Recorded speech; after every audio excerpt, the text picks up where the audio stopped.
harvest time! And today I'm starting with blueberries.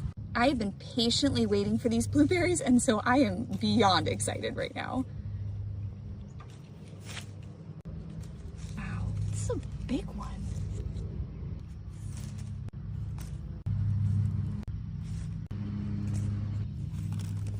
All of these are really close, so I've put out a little extra help to keep the birds away. Moving on to strawberries.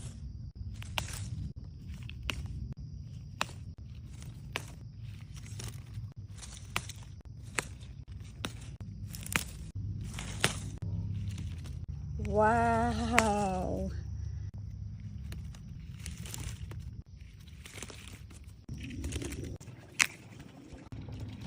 It's time to pick this head of broccoli.